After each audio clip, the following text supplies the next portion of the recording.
പറ്റി ഞാനൊരു കവിത ചൊല്ലട്ടെ. കോൺക്രീറ്റ്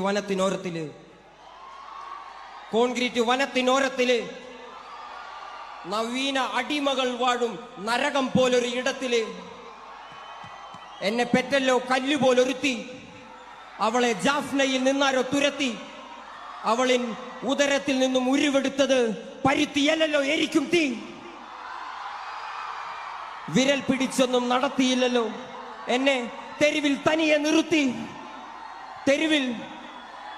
തെരുവിൽ പശിയിൽ മരിച്ച ഇളമനസ്സുകൾ വിളനിലങ്ങളായി മാറുമല്ലോ. കാലം പല കടന്നവർ വാഴുമല്ലോ. ഇത് കേക്ക്, പല തലമുറകളിൻ കാതിൽ കവിതകൾ ഓതി വിധികളെ മാറ്റുമല്ലോ. ഹേമന്ത് രാരി രാരി രേ രാരി രാരി രേ രാരി രാരി രേ